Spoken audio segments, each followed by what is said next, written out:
Segundo livro de Crônicas, capítulo 19. Vamos abrir em 2 Crônicas, capítulo 19. Nós estamos lidando com a parte das Escrituras que fala sobre o reino de Jeosafá, rei de Judá. Na maior parte do tempo, Jeosafá foi um bom rei. Ele instituiu muitas reformas espirituais. Uma coisa no seu reino não foi boa: o desejo de desenvolver afinidade e uma amizade com Acabe, que era o rei das tribos de Israel, no norte. Acabe foi provavelmente um dos mais perversos reis de Israel, e Jeosafá desenvolveu uma espécie de fascínio e se empenhou para criar afinidade e amizade com ele. Agora, a Bíblia diz, lá em Tiago 4, versículo 4, "Não sabeis vós que a amizade do mundo é inimizade contra Deus?" E se alguém representou o mundo e o seu sistema, esse alguém foi Acabe. Então, por que Jeosafá, um rei justo, quis criar uma amizade ou um relacionamento com esse rei ímpio, Acabe, é difícil de entender. E as consequências disso, no final, são um tanto desastrosas, não para Jeosafá em si, mas para o seu filho. Nós vamos ver isto quando chegarmos ao capítulo 21. E assim, Jeosafá subiu para visitar Acabe e foi convidado por ele para assistir à batalha contra os sírios em Ramote de Gileade, onde Acabe foi morto em combate. Versículos 1 e 2. E Jeosafá, rei de Judá, voltou em paz à sua casa em Jerusalém. E Jeú, filho de Anani, o vidente, saiu ao encontro do rei Jeosafá e lhe disse: Devias tu ajudar ao ímpio e amar aqueles que odeiam ao Senhor? Por isso virá sobre ti grande ira da parte do Senhor. E então aqui ele foi repreendido pelo profeta de Deus. A censura veio de Deus por ele ter ajudado o ímpio e por amar os que odeiam o Senhor. A Bíblia diz que comunhão tem a luz com as trevas e que concórdia há entre Cristo e Belial. Lemos isso em 2 Coríntios, capítulo 6, versículos 14 e 15. Isso é uma advertência sobre procurar desenvolver jugo desigual com um descrente. O rei foi repreendido severamente pela tentativa de criar essa amizade, e parece que ele que a iniciou. Ele subiu e o visitou, iniciando uma amizade e o ajudando no seu projeto. Quando Acabe disse: "Você iria comigo na batalha?", ele falou: "As minhas tropas são suas, eu sou como você, nós somos irmãos." Coisa assim. Então, nisso, ele estava ajudando o ímpio. Ele procurou criar uma aliança com aquele rei ímpio. Versículo 3. Boas coisas, contudo, disse o profeta, se acharam em ti, porque você criou essas reformas espirituais, tiraste os bosques da terra e preparaste o teu coração para buscar a Deus. Com essas palavras do profeta, Jeosafá tenta, mais uma vez, restabelecer uma obra espiritual no reino de Judá. Ele pegou alguns sacerdotes e passou por diversas cidades de Judá. Houve uma espécie de campanha evangelística. Ele entrava numa cidade, eles reuniam o povo e os sacerdotes, mais uma vez explicavam a lei do Senhor ao povo. Eles nomeavam juízes para que pudesse haver julgamentos justos nas cidades de Judá. E, na verdade, houve novas reformas espirituais, enquanto eles viajaram pela terra procurando voltar o coração do povo para o Senhor. E eles saíram pela terra, e o que eles ordenaram ao povo foi, versículos 9 e 10, "Assim fazei no temor do Senhor, com fidelidade e com coração íntegro, e em toda a diferença que vier a vós de vossos irmãos." Quer dizer, isto é o que eles disseram aos juízes, quando eles foram nomeados. E meu desejo era que todo juiz recebesse uma admoestação como essa no começo da sua magistratura, ou ainda que tivessem isso pendurado na parede do seu gabinete todos os dias. Isto é o que Deus requer de um juiz, que ele julgue os casos no temor do Senhor, com fidelidade e com coração íntegro. Segundo livro de Crônicas, capítulo 20. Agora, aqui no capítulo 20, ele registra que nessa época 3 nações se uniram para lutar contra Judá, as nações de Moabe, Amon e as do monte Seir, que teriam sido os edomitas. Anunciaram a Jeosafá que Judá seria invadida por essa confederação de nações, que eles já tinham passado o Mar Morto e estavam na área de Engede, e que, na verdade, eles estavam se aproximando pela região de Engede, que fica no vale também conhecido como Vale dos Passageiros, e que ficou conhecido como Vale de Jeosafá, porque foi aqui onde Deus realizou uma grande vitória por Jeosafá, fazendo, dessa forma, o vale se tornar conhecido como o Vale de Jeosafá. Isso é interessante, porque no final Deus destruiu o exército invasor. Nós já vamos chegar lá, mas Ezequiel nos diz que vai haver outra confederação de nações que irá atacar Israel nos últimos dias, uma confederação de nações liderada pela Rússia, e com ela, claro, estarão muitas nações da Europa Oriental, além das nações Balcãs, além do Irã, além da Arábia Saudita, e eles também serão destruídos neste vale dos passageiros. Então, a história vai se repetir e, curiosamente, grande parte da destruição acontecerá da mesma forma que esta aconteceu, porque na destruição descrita em Ezequiel, sobre um dos aspectos dela, Deus disse: a espada de cada um se voltará contra seu irmão. Isso está em Ezequiel 38, 21. Então, Deus fala de uma revolução interna que vai acontecer entre os estados comunistas e as nações na época, quando eles forem atacar Israel, além do juízo que Deus vai derramar. Mas, quando na época as pessoas estiverem passando nesse vale dos passageiros de Jeosafá, ao virem as carcaças e os ossos, eles vão estabelecer um sinal. E nesse mesmo vale, no qual Deus uma vez destruiu os inimigos de Israel, Deus vai agir mais uma vez e vai destruir os exércitos invasores que virão contra Israel no mesmo lugar. Eu acho isso muito fascinante. E então, quando Jeosafá ouviu que aquelas 3 nações estavam reunidas para invadir a terra, ele chamou os homens de Judá e proclamou um jejum por toda Judá, e ele mesmo se pôs a buscar o Senhor, e o povo se reuniu. Versículos 5 e 6. E pôs-se Jeosafá em pé na congregação de Judá e de Jerusalém, na casa do Senhor, diante do pátio novo, e disse: Ah, Senhor, Deus de nossos pais, porventura não és tu, Deus nos céus? Não és tu que dominas sobre todos os reinos das nações? Agora, de certa forma, Deus domina sobre a terra, porque tudo o que acontece na terra acontece porque Deus permite que aconteça. Mas, num sentido mais restrito, Jesus reconheceu que Satanás dominava sobre a terra naquele momento. Agora, Satanás só domina porque Deus permite que ele domine. Então, num sentido mais amplo, sim, Deus domina, mas Deus, no seu domínio, atribuiu ao homem a capacidade moral, autodeterminação, o poder ou capacidade de escolha. Deus permitiu ao homem poder escolher quem ele quer que domine sobre ele, e a maioria dos homens escolheram que Satanás dominasse sobre as suas vidas. E Deus não violou a escolha do homem. Ele permitiu que o homem fizesse a sua escolha e respeita a escolha que o homem fez.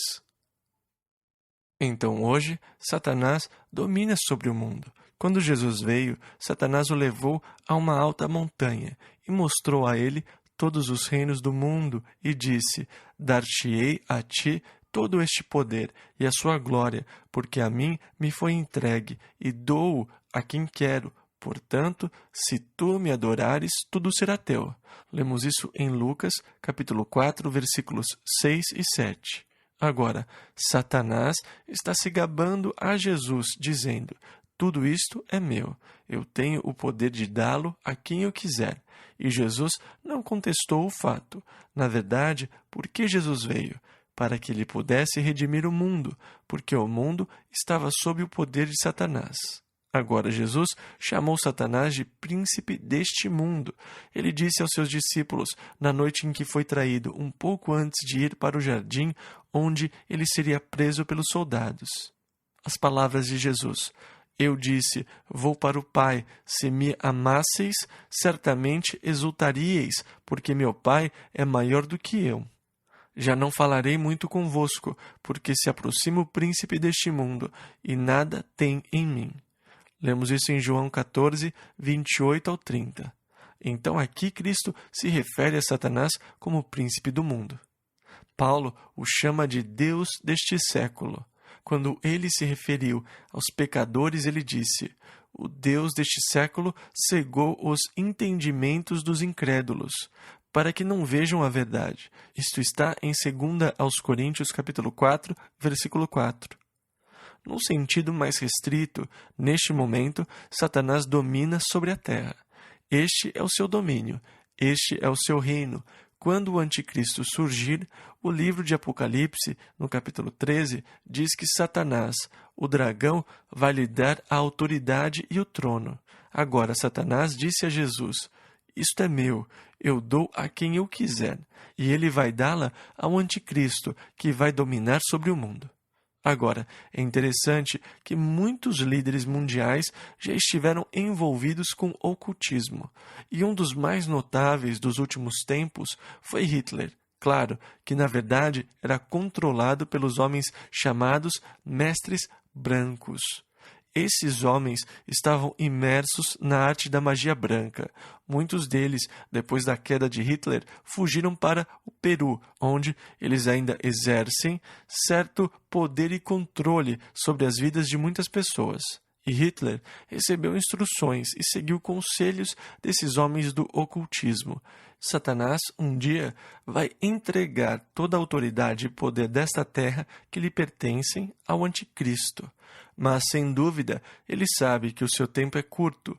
As Escrituras dizem que ele sabe que o seu reino está prestes a terminar. Então, ele está fazendo o que pode para estragar tudo antes de sair de cena. Jesus disse aos seus discípulos: portanto, vós orareis assim: Pai nosso que estás nos céus, santificado seja o teu nome, venha o teu reino, seja feita a tua vontade, assim na terra como no céu. Mateus 6, versículos 9 e 10.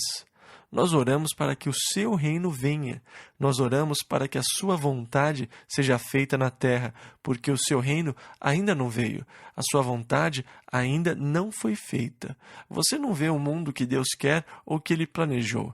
Ele não quer um mundo cheio de sofrimento, de guerra, privações, inflação, poluição e todas essas coisas. A Bíblia nos diz que quando Ele vier, Ele vai estabelecer o seu reino e que a justiça irá cobrir a terra como as águas cobrem o mar, e que não haverá os males físicos que o homem sofre hoje, e que durante esse período Satanás estará preso e será lançado no abismo, enquanto Jesus reina sobre a terra por um período de 1000 anos. Então, quando Jeosafá disse: tu dominas sobre a terra, isto está no sentido amplo, Deus dominando o universo. Mas no universo existe um planeta que está em rebelião contra o domínio de Deus. E como resultado dessa rebelião contra o domínio de Deus, o planeta está sofrendo. E ele está em curso de colisão com grandes calamidades e desastres. Eles estão chegando. Não tem como escapar disso. Mas, depois desse período de grandes catástrofes, Jesus vai voltar e vai reinar. E o reino de Deus vai se estender sobre toda a terra. Então, na sua oração, Jeosafá reconhece a grandeza de Deus.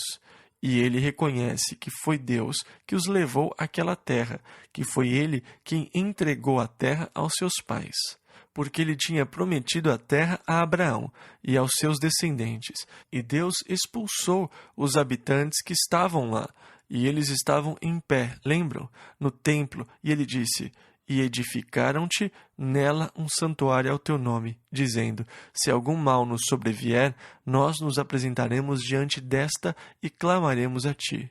E aqui ele faz uma referência à oração que Salomão fez na dedicação do templo.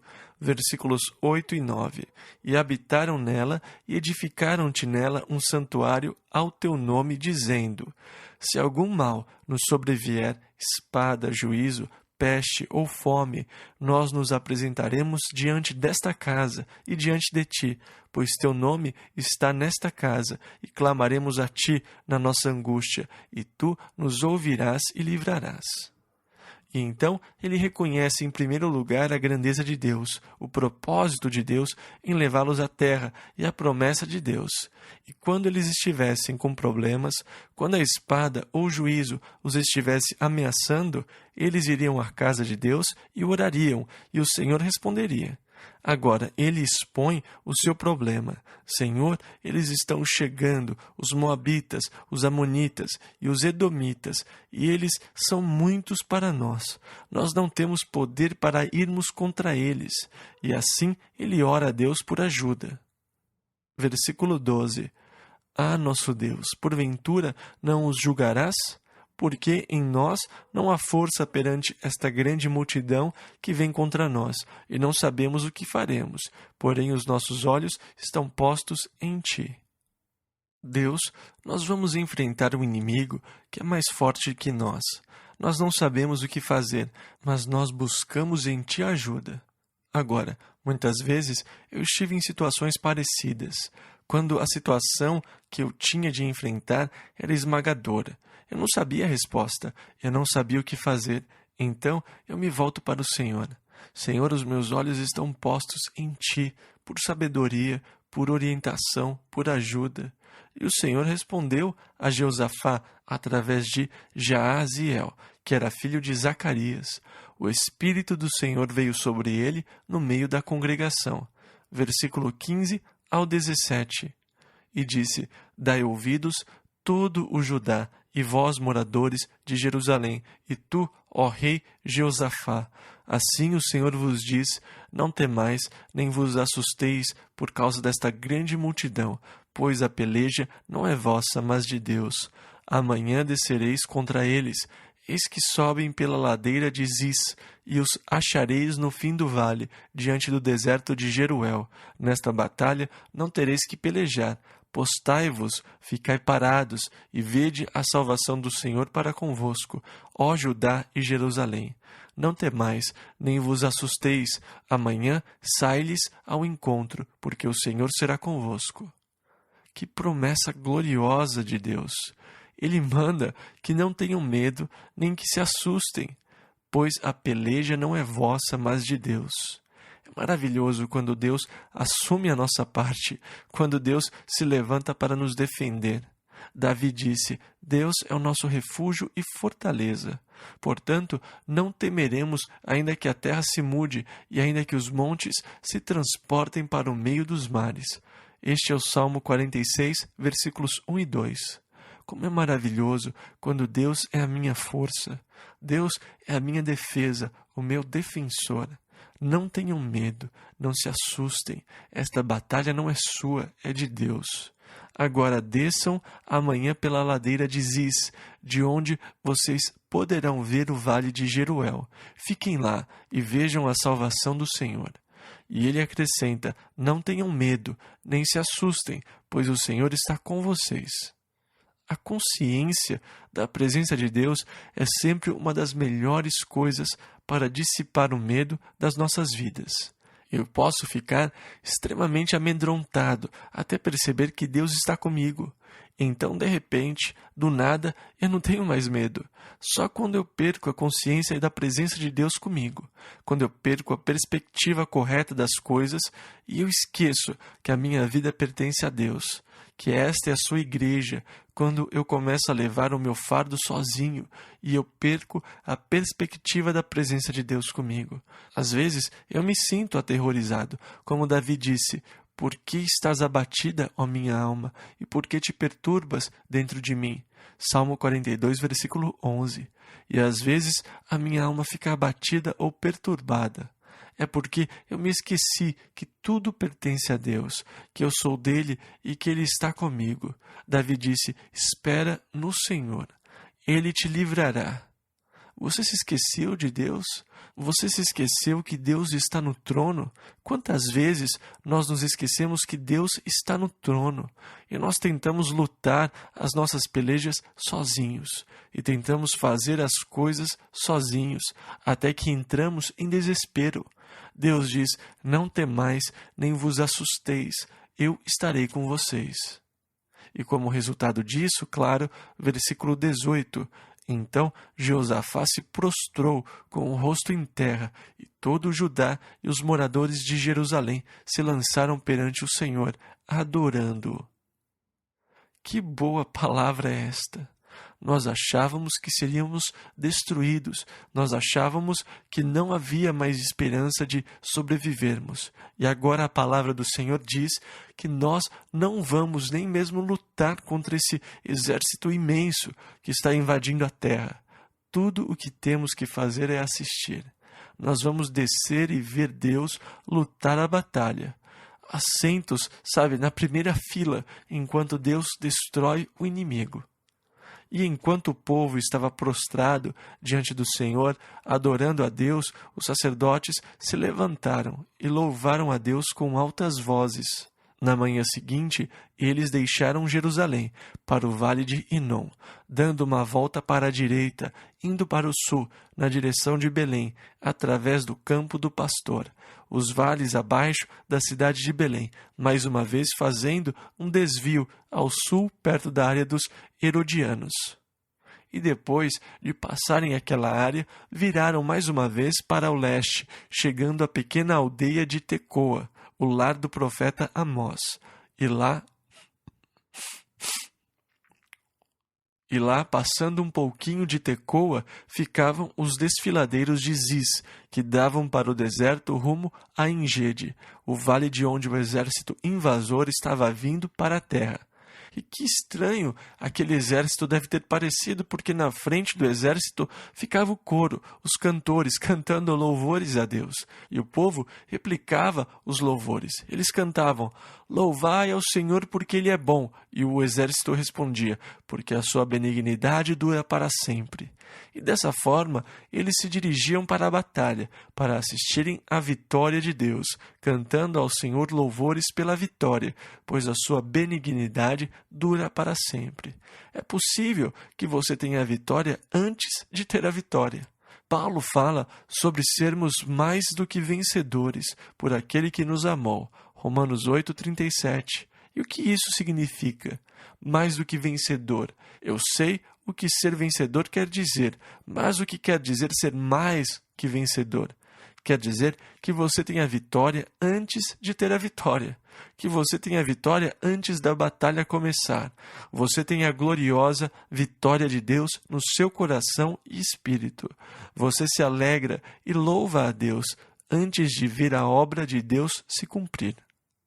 É assim que eles estavam, corações exultantes, eles estavam alegres, eles estavam louvando o Senhor, porque eles tinham a palavra e a promessa de Deus de que Deus iria destruir os inimigos. Agora, mesmo antes de chegarem ao campo de batalha para ver o que Deus estava fazendo, eles já estavam se alegrando e gritando e louvando a Deus pela vitória que lhes tinha sido prometida. Que cena gloriosa deve ter sido ver aquele vale cheio de homens, provavelmente uns 200.000 valentes, sendo liderados por um coral, enquanto eles desciam para ver a obra de Deus que entregaria os seus inimigos nas suas mãos. A vitória através do louvor. E é neste ponto que nós lemos, versículo 22.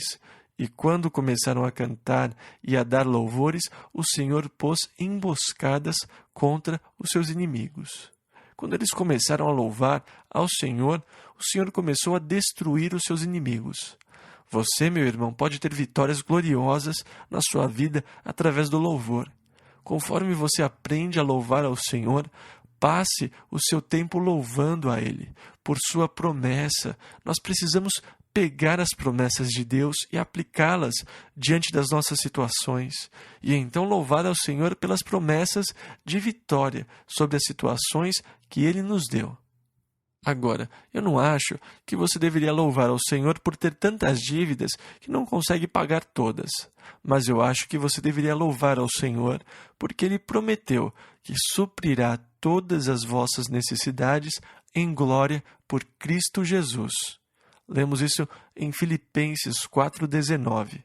Então, eu não consigo louvar ao Senhor pelas cartas de cobrança que estou recebendo, mas eu posso louvar ao Senhor, pois Ele prometeu suprir as minhas necessidades. Então, os meus louvores são pelas promessas de Deus, e quando eu louvo a Deus pelas promessas, Deus começa uma obra. Muitas vezes, a sua obra é misteriosa. Eu não sei como Ele vai fazer, eu não sei o que Ele vai fazer, mas Ele começa a sua obra e começa a realizar a sua obra. E é glorioso, enquanto eles louvaram ao Senhor, o Senhor colocou emboscadas contra os seus inimigos. Agora, nós gastamos muito tempo nos queixando ao Senhor sobre as nossas situações, sobre os nossos problemas, sobre as circunstâncias da nossa vida. Se você usasse o tempo que você gasta reclamando ao Senhor e começasse a louvá-lo pela promessa de vigiá-lo, de livrá-lo, de guardá-lo e de abençoá-lo, você veria que, quando você estivesse louvando, Deus traria a vitória ao seu coração. De repente, a perspectiva muda quando eu estou louvando ao Senhor, quando eu estou agradecendo a Ele pela Sua palavra e pelas Suas promessas. A minha atitude muda. Ela vai do medo, desânimo e ansiedade para uma atitude de confiança e de vitória. Muito bem, Senhor, pode atacá-los. E eu obtenho, então, uma maravilhosa confiança de que Deus está operando. Então, quando eles louvavam ao Senhor, o Senhor colocou emboscadas contra os seus inimigos. E quando eles chegaram ao desfiladeiro de Ziz, eles viram que o vale estava cheio de corpos, pois os homens do monte Seir, os edomitas, começaram a lutar contra os moabitas, e aquilo se tornou uma verdadeira briga e um grande tumulto, e os homens de Amon se juntaram a eles. Então eles estavam lutando uns contra os outros e matando uns aos outros. E quando os filhos de Israel chegaram lá, todos já tinham morrido. Eu estava conversando com um dos jovens aqui da igreja, que é recruta no departamento de polícia de Costa Mesa. E ele estava compartilhando sobre o oficial que estava treinando ele outra noite. Ele e o oficial pararam um carro aqui, perto de um posto de gasolina. E ele disse que quando eles estavam tirando os homens do carro, ele disse que eles eram 6 grandes motoqueiros. E ele disse que quando eles começaram a tirar a bebida e outras coisas do carro, os sujeitos pularam em cima deles. Ele disse que eram 2 oficiais contra 6 grandes motoqueiros. E ele falou: eu ouvi um deles dizer: pegue a arma dele e vamos estourar os seus miolos. E ele disse que sentiu um dos homens puxar a sua arma. E ele falou: as armas estão presas, você tem que abrir o fecho puxando para a frente para tirá-la do coldre. E um homem estava por trás dele tentando sacar a arma, mas não estava conseguindo. Então ele falou que deu uma cotovelada no sujeito. Ele disse: puxa, eles estavam rolando no chão e tudo mais. E depois, claro, eles fizeram uma chamada de oficial em perigo, chamaram reforços, e ele disse que não demorou muito, e ele e o seu parceiro estavam em pé, e aqueles homens estavam brigando uns com os outros. Ele disse que eles estavam girando e batendo uns nos outros. Ele disse que eles ficaram lá, parados, vendo aqueles homens se pegando. E quando acabou, ele perguntou ao oficial que o estava treinando: você foi atingido? Ele disse: não. E ele falou: nem eu.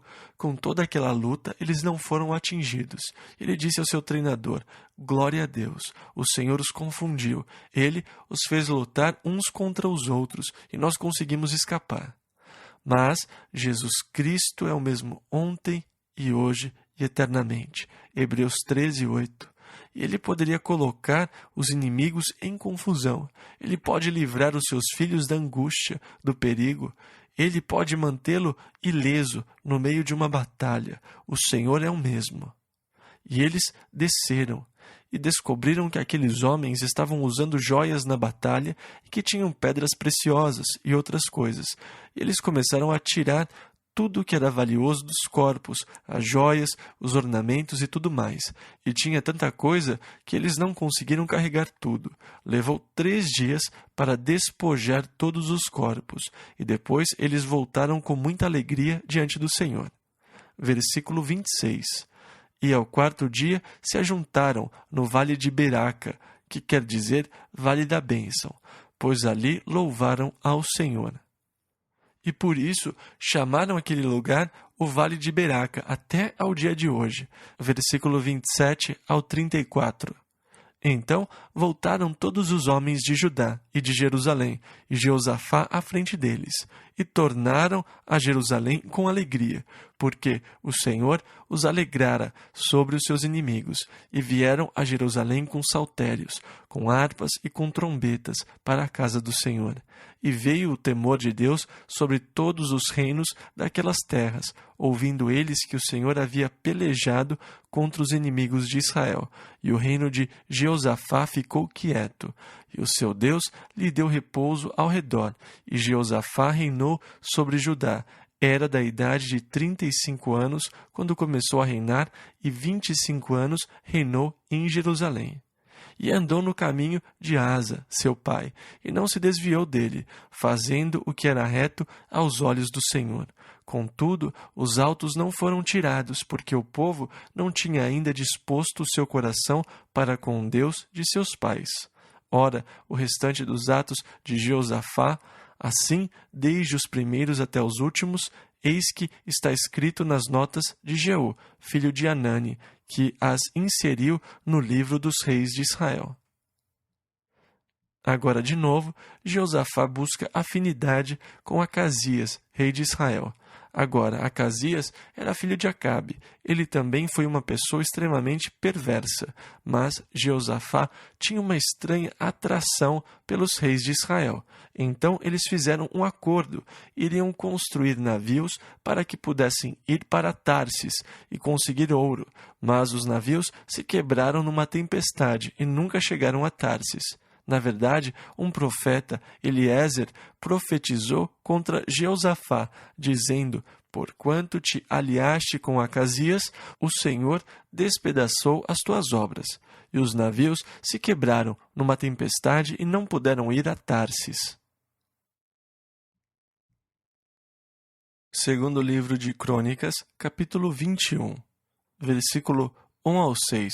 Depois, Jeosafá dormiu com seus pais e foi sepultado junto a eles, na cidade de Davi. E Jeorão, seu filho, reinou em seu lugar. E teve irmãos, filhos de Jeosafá. E seu pai lhes deu muitos presentes de prata, de ouro e de coisas preciosíssimas, juntamente com cidades fortificadas em Judá. Porém, o reino deu a Jeorão porquanto era o primogênito, o mais velho, e subindo Jeorão ao reino de seu pai, versículo 4, e havendo-se fortificado, matou a todos os seus irmãos à espada, como também a alguns dos príncipes de Israel. Da idade de 32 era Jeorão, quando começou a reinar, e reinou 8 anos em Jerusalém, e andou no caminho dos reis de Israel, isto é, os reis do norte, que eram perversos, como fazia a casa de Acabe, porque tinha a filha de Acabe por mulher, e fazia o que era mal aos olhos do Senhor. Agora, é aqui onde a busca de Jeosafá para se tornar amigo e ter afinidade com os reis de Israel trouxe problemas, porque, sem dúvida, em alguma das suas empreitadas ao reino de Israel para visitar Acabe, ele levou o seu filho mais velho com ele, Jeorão, que viu a filha de Acabe e se apaixonou por ela. E claro, como ele estava querendo ter afinidade com os reis, ele fez os preparativos para o casamento, e o seu filho mais velho se casou com a filha do perverso Acabe, que também era filha de Jezabel. E, portanto, ela teve o mesmo tipo de influência sobre o seu marido, Jeorão, filho de Jeosafá, que Jezabel teve sobre Acabe, uma influência muito perversa no reino. Bem, é aqui onde o pai diria, né? Bem, eu posso ir e aquilo não vai me incomodar. Eu sei como me comportar e não serei atingido. Mas o filho que ele levou consigo que foi a pessoa afetada e prejudicada pelo relacionamento. Por isso, nós precisamos ser cuidadosos com os relacionamentos que desenvolvemos, não somente por nós mesmos. Você pode ser capaz de lidar com a situação, mas ela pode trazer resultados desastrosos sobre a sua família, sobre os seus filhos. Eles podem não ser capazes de lidar com as pressões. Então, se ele não tivesse subido e procurado fazer amizade e ter se aventurado com Acabe, sem dúvida, o seu filho não teria conhecido Atália, nem se casado com ela, e essa coisa terrível não teria acontecido. Isso lhe custou os seus outros filhos. Todos os seus outros filhos foram mortos pelo menino que recebeu o reino. Ele foi influenciado pelo mal, pela mulher com a qual ele se casou e que era a filha de Acabe, aquele rei perverso. E ela foi uma má influência em Judá durante um período. Versículo 7. Porém o Senhor não quis destruir a casa de Davi, em atenção à aliança que tinha feito com Davi. Agora, durante os seus dias, lembrem que ele só reinou por 8 anos, mas quando ele começou a reinar, primeiro os edomitas se rebelaram sob o seu domínio, e depois o povo de Líbina se rebelou contra eles. Versículo 12 ao 15. Então lhe veio um escrito da parte de Elias, o profeta, que dizia: Assim diz o Senhor, Deus de Davi teu pai, porquanto não andaste nos caminhos de Jeosafá teu pai, e nos caminhos de Asa, rei de Judá, mas andaste no caminho dos reis de Israel, e fizeste prostituir a Judá e aos moradores de Jerusalém, segundo a prostituição da casa de Acabe, e também mataste a teus irmãos da casa de teu pai, melhores do que tu. Eis que o Senhor ferirá com um grande flagelo ao teu povo, aos teus filhos, às tuas mulheres e a todas as tuas fazendas. Tu também terás grande enfermidade por causa de uma doença em tuas entranhas, até que elas saiam de dia em dia por causa do mal. Ou seja, você vai morrer uma morte lenta, enquanto as suas entranhas saem aos poucos. Então, esta foi a doença que Deus mandaria sobre ele por causa da sua perversidade. E ele só tinha 40 anos quando morreu. Então, ele morreu relativamente novo por causa da perversidade. Essa foi a mensagem do profeta Elias. Agora, algumas pessoas encontram dificuldade aqui, porque se você voltar a 2 Reis, parece que Elias morreu enquanto Jeosafá ainda era rei. E Elias não era profeta em Judá, ele era profeta de Israel. E ele foi profeta durante a época de Acabe, no Reino do Norte. E era Acabe e Jezabel que Elias estava criticando pela maldade. E ele foi um verdadeiro espinho para Acabe. Mas, se você voltar a Reis, onde está o registro sobre a morte de Elias, no 2º capítulo, parece que o escritor de 2 Reis colocou o relato da morte de Elias porque ele vai deixar Israel e vai falar sobre o Reino do Sul por um tempo. Então, ele não seguiu uma ordem cronológica. Parece haver uma diferença de 6 anos aqui, mas o que aconteceu é que ele registrou a morte de Elias fora da sequência cronológica, em 2 Reis. Então Elias escreveu uma mensagem de censura e do juízo que viria sobre o filho de Jeosafá por causa da sua maldade. Versículos 16 e 17. Despertou, pois, o Senhor contra Jeorão o espírito dos filisteus e dos árabes, que estavam do lado dos etíopes. Estes subiram a Judá e deram sobre ela, e levaram todos os bens que se achou na casa do rei, como também a seus filhos e as suas mulheres, de modo que não lhe deixaram filho algum, senão a Jeoacás, o mais moço de seus filhos. Então os árabes e os filisteus também começaram a atacar. Quer dizer, o reino se foi muito rapidamente. Em 8 anos, ele se deteriorou a nada. Os edomitas se revoltaram, o povo de Líbina se revoltou, e agora os filisteus e os árabes foram e tomaram tudo. Eles tomaram todas as suas esposas e os seus filhos, deixaram só o mais novo, Jeoacás. versículos 18 e 19.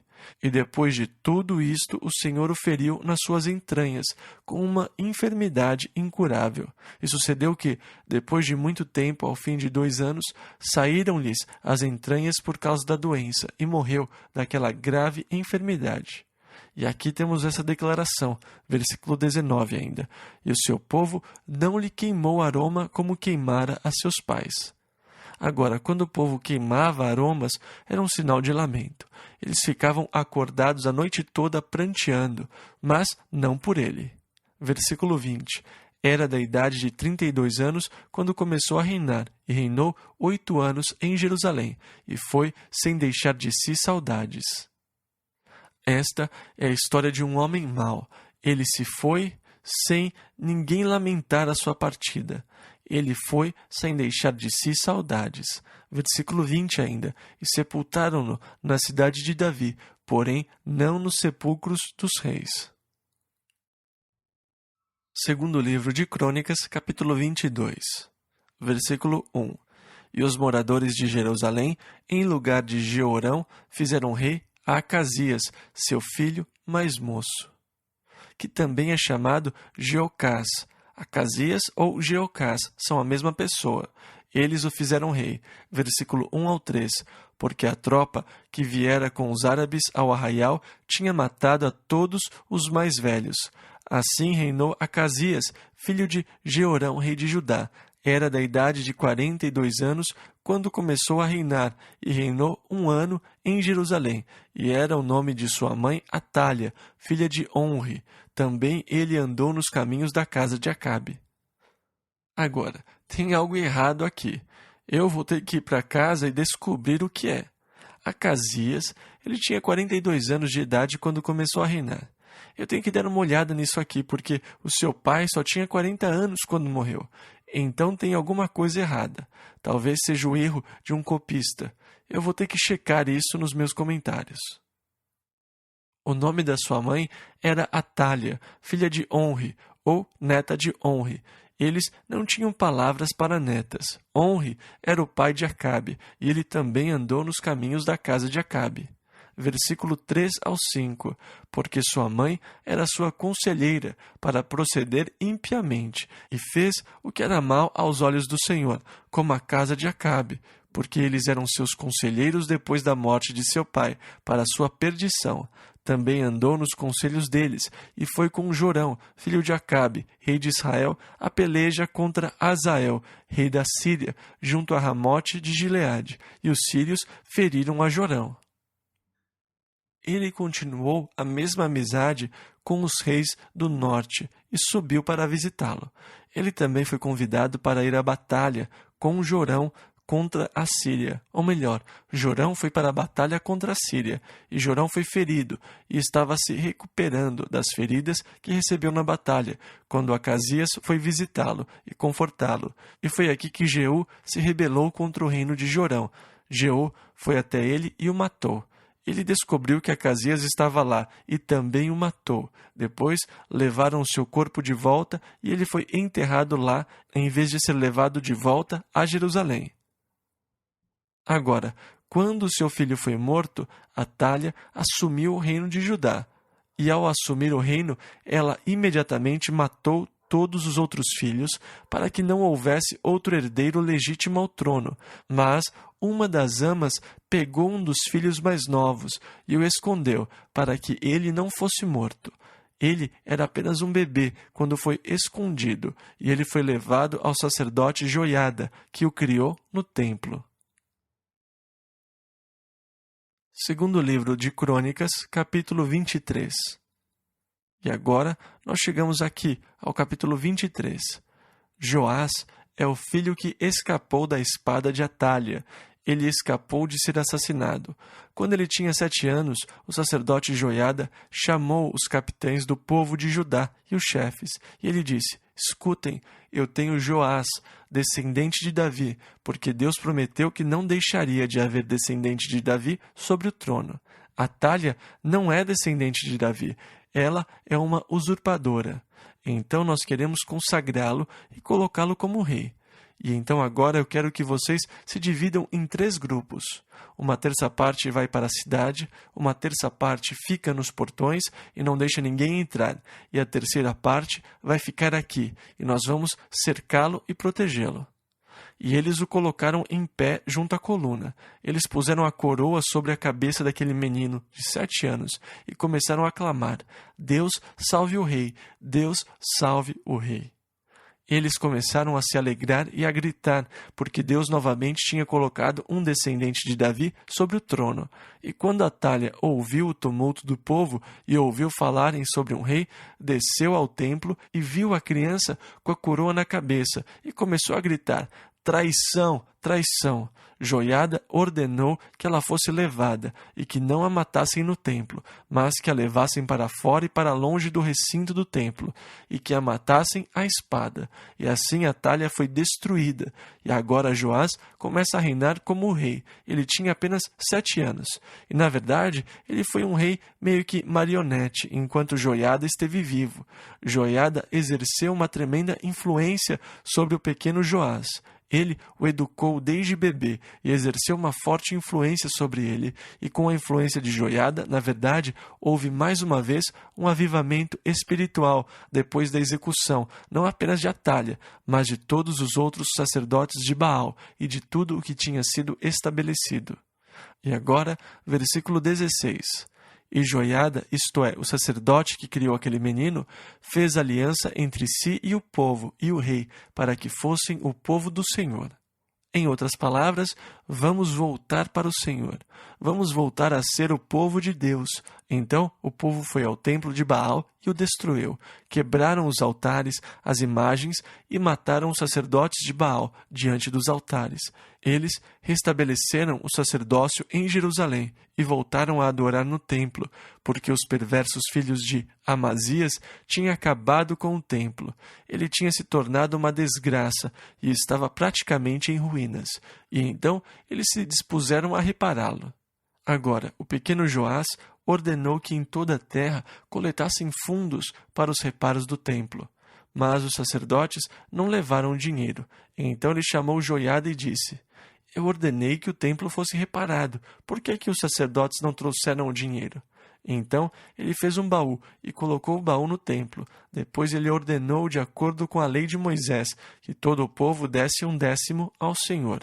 Então o povo começou a depositar as ofertas e o dinheiro foi designado para a reforma e reconstrução do templo. E então eles deram dinheiro para homens habilidosos e o templo foi reconstruído. Segundo livro de Crônicas, capítulo 24.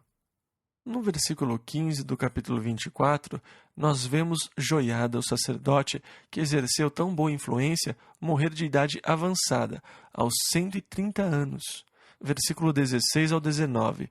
E o sepultaram na cidade de Davi com os reis, porque tinha feito bem em Israel e para com Deus e a sua casa.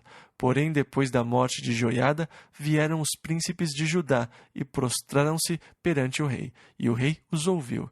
E deixaram a casa do Senhor de seus pais, e serviram às imagens do bosque e aos ídolos. Então, por causa desta sua culpa, veio grande ira sobre Judá e Jerusalém. Porém, enviou profetas entre eles para os reconduzir ao Senhor, os quais protestaram contra eles, mas eles não deram ouvidos. Deus ficou irado. Joás mandou profetas de Deus, mas eles não deram ouvidos aos profetas. Versículo 20 ao 22.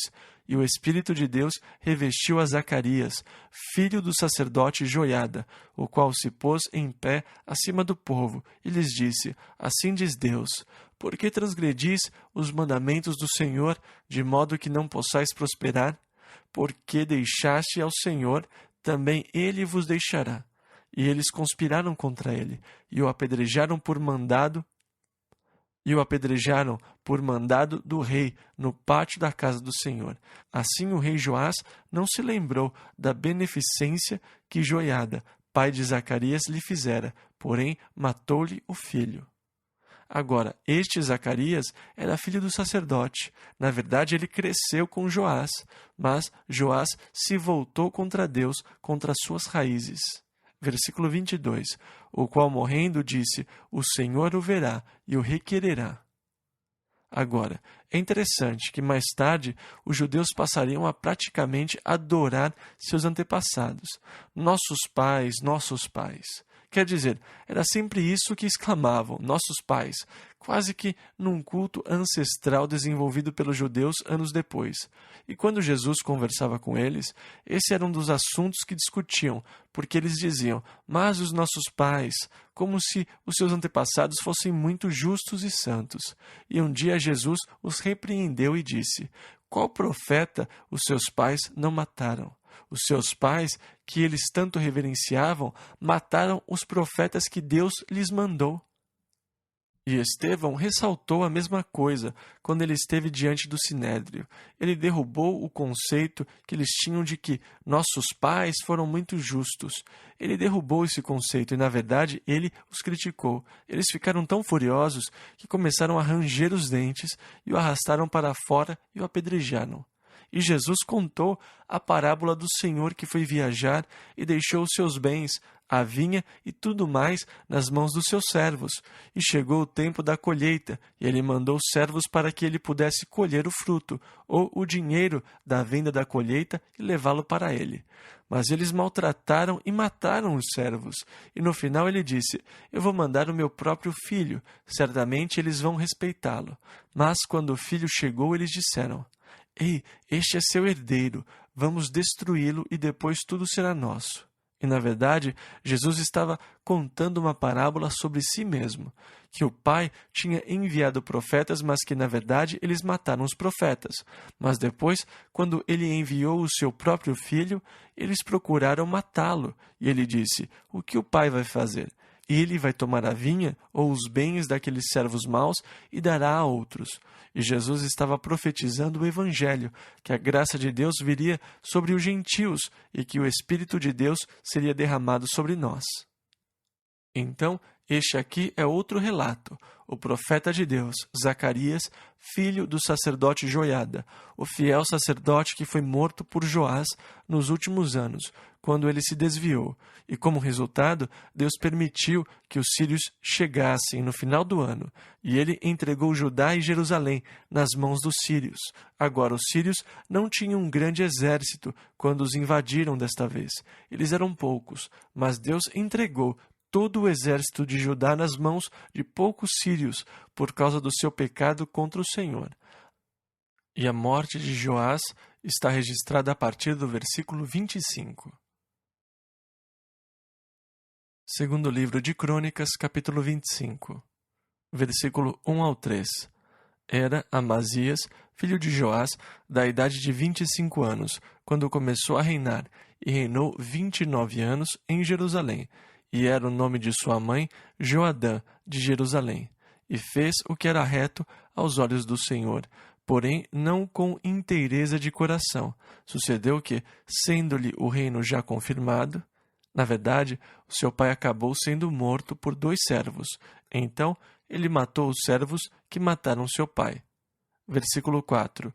Porém, não matou os filhos deles, mas fez segundo está escrito na lei, no livro de Moisés, como o Senhor ordenou, dizendo: não morrerão os pais pelos filhos, nem os filhos pelos pais, mas cada um morrerá pelo seu pecado. E Amazias reuniu o povo de Judá, e eles realizaram uma expedição contra os edomitas, e eles foram bem-sucedidos nessa guerra contra os edomitas. Versículo 7. Porém, um homem de Deus veio a ele. O versículo 7 é antes da batalha.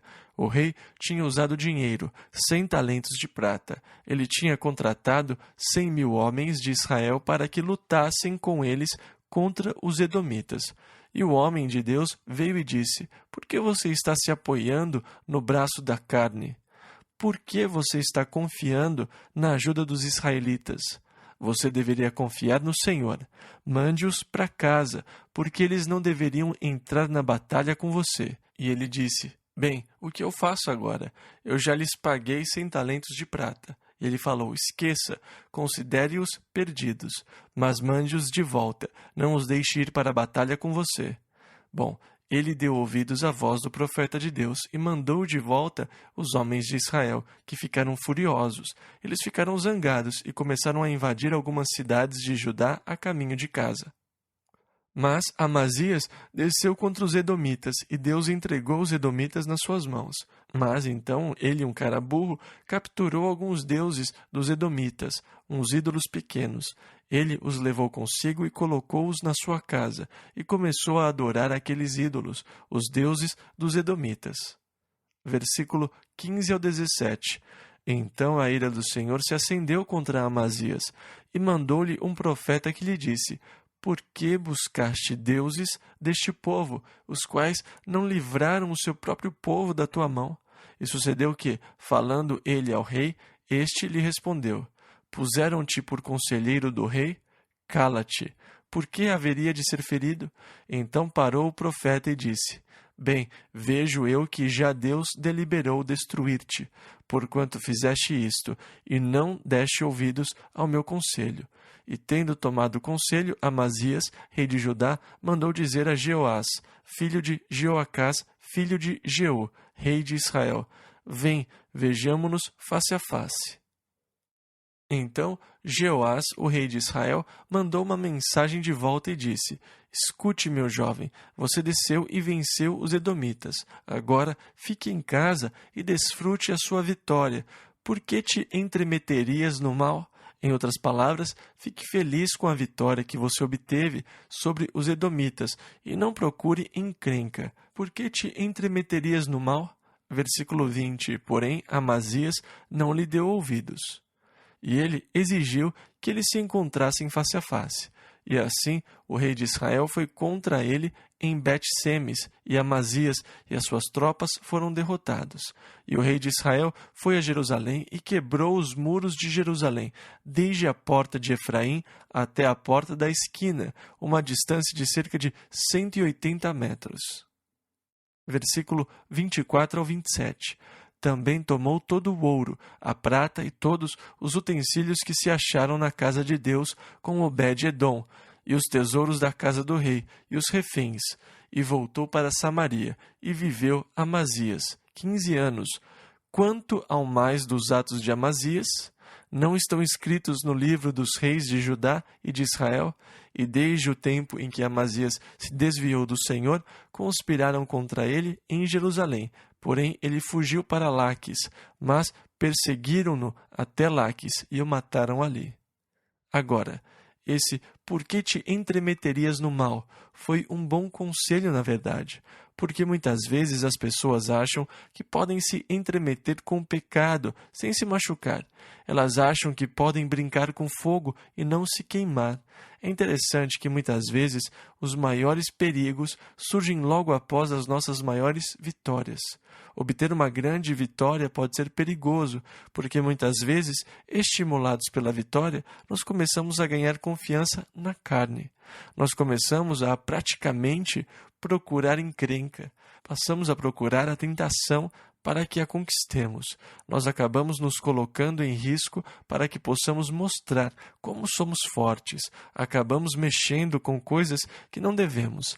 Vamos a lugares que não deveríamos ir. Entremeter-se geralmente resulta em dor. E assim eles foram derrotados, mas isso não foi tudo. Parte da sua defesa foi destruída. O rei chegou e destruiu parte do muro de Jerusalém. Quando você cai em tentação, parte das suas defesas são destruídas. A primeira vez que você saiu contra ela foi uma verdadeira batalha. Você não caiu fácil. Você realmente se manteve em pé por um tempo. Mas, quando você caiu, parte da sua defesa foi destruída. Então, na próxima vez que você encarou a tentação, você não teve a mesma força para resistir. Foi mais fácil porque você já tinha feito uma vez. Você não teve a mesma força interior contra ela. Foi mais fácil cair na segunda vez. E a terceira vez foi ainda mais fácil, porque parte da sua defesa estava destruída. E ele tomou os tesouros. Sempre que Satanás derrota você, uma certa parte do seu tesouro se vai com ele. Os tesouros da pureza e da inocência são roubados. Por que te entremeterias no mal? Não se aventure com o pecado. Não se aventure nos lugares de pecado. Não vá até o território do inimigo buscando briga, querendo provar como você é forte, como você é durão, como você é justo. Muitos já caíram porque se entremeteram no mal. Segundo livro de Crônicas, capítulo 26. No capítulo 26, nós temos o começo do reinado de Uzias. Agora, ele tinha apenas 16 anos quando começou a reinar e teve um dos mais longos reinados, além de Manassés, o mais longo reinado de qualquer rei em Israel. Ele reinou por cerca de 52 anos. Uzias foi um bom rei. Ele se tornou um rei muito poderoso. Versículo 2 ao 5. Este edificou a Elote e a restituiu a Judá, e 52 anos reinou em Jerusalém, e era o nome de sua mãe Jecólia, de Jerusalém, e fez o que era reto aos olhos do Senhor, conforme a tudo o que fizera Amazias, seu pai, porque deu-se a buscar a Deus nos dias de Zacarias, que era entendido nas visões de Deus, e nos dias em que buscou ao Senhor, Deus o fez prosperar. Que passagem interessante! E nos dias em que buscou ao Senhor. Enquanto você colocar Deus em primeiro lugar na sua vida, Deus disse que você não deveria se preocupar com o que você vai comer, com o que vai beber, com o que vai vestir, porque por essas coisas os gentios se preocupam. Mas buscai primeiro o reino de Deus e a sua justiça, e todas estas coisas vos serão acrescentadas. Jesus disse isso em Mateus 6, versículo 33. Enquanto Uzias procurou o Senhor, enquanto ele colocou Deus em primeiro lugar, Deus o fez prosperar nos seus caminhos. Nós precisamos colocar Deus em primeiro lugar nas nossas vidas. E nos dias em que buscou ao Senhor, passagem muito importante essa, versículo 6 ao 10. Porque saiu e guerreou contra os filisteus, e quebrou o muro de Gate, o muro de Jabne e o muro de Asdod, e edificou cidades em Asdod e entre os filisteus. E Deus o ajudou contra os filisteus e contra os árabes que habitavam em Gur-Baal e contra os meunitas. E os amonitas deram presentes a Uzias, e o seu nome foi espalhado até a entrada do Egito, porque se fortificou altamente. Também Uzias edificou torres em Jerusalém, a porta da esquina, e a porta do vale, e a porta do ângulo, e as fortificou. Também edificou torres no deserto, e cavou muitos poços, porque tinha muito gado. Ele também tinha muitas vinhas, entre outras coisas. Houve muita prosperidade sob o reinado de Uzias. Ele tinha um exército de guerreiros que saía à guerra em grupos, e havia 2.600 capitães sobre eles. Versículo 15. Também fez em Jerusalém máquinas da invenção de engenheiros, que estivessem nas torres e nos cantos, para atirarem flechas e grandes pedras, e propagou a sua fama até muito longe. Então ele se tornou um rei poderoso, um regente poderoso. O reino se fortaleceu sob a sua liderança. Versículo 16. Mas, havendo-se já fortificado, exaltou-se o seu coração até se corromper, e transgrediu contra o Senhor seu Deus, porque entrou no templo do Senhor para queimar incenso no altar do incenso. Agora, esta tarefa era exclusiva dos sacerdotes. Como rei, ele não tinha que se intrometer no templo para oferecer incenso. Isso era trabalho dos sacerdotes. Então o sacerdote Azarias, com outros 80 sacerdotes, que eram homens valentes, foram intimá-lo. Eles o desafiaram enquanto ele estava queimando o incenso diante do altar de incenso. Eles disseram: saia daqui, você não tem nada o que fazer aqui. Ele ficou indignado e foi para cima deles. Mas, ao fazê-lo, a lepra apareceu na sua testa. Então alguns dos sacerdotes o agarraram e o lançaram para fora por causa da lepra. Ele se tornou leproso. Ele teve que habitar em separado até o dia da sua morte, e o seu filho assumiu como rei. Agora, Uzias foi um bom rei na maior parte do tempo. Foi quando estava forte que ele caiu. mas por tudo o que ele tinha feito, ele foi um rei popular. A nação prosperou sob o seu reinado e o seu nome ficou conhecido em toda a terra. O texto fala sobre isso 2 vezes, no versículo 15. E propagou a sua fama até muito longe, porque foi maravilhosamente ajudado, até que se fortificou. E no versículo 8, e o seu nome foi espalhado até a entrada do Egito. Ele foi um rei em quem o povo confiou muito, porque enquanto ele esteve no trono, por ser um homem muito astuto e muito engenhoso, ele construiu defesas, eles desenvolveram armas de guerra.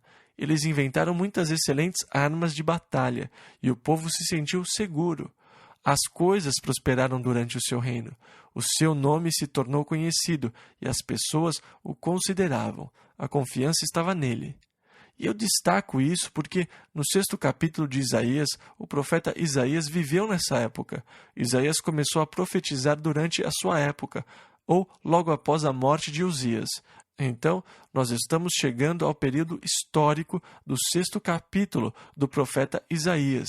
E no 6º capítulo de Isaías, ele faz uma afirmação interessante em relação a Uzias.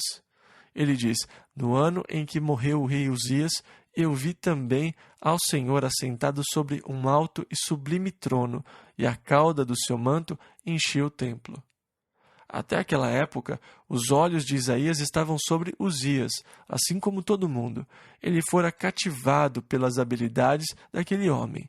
Uzias foi uma espécie de herói para todo o povo, e Deus tirou Uzias do caminho para que Isaías pudesse ver o Senhor. É terrível quando um homem obscurece a nossa visão de Deus.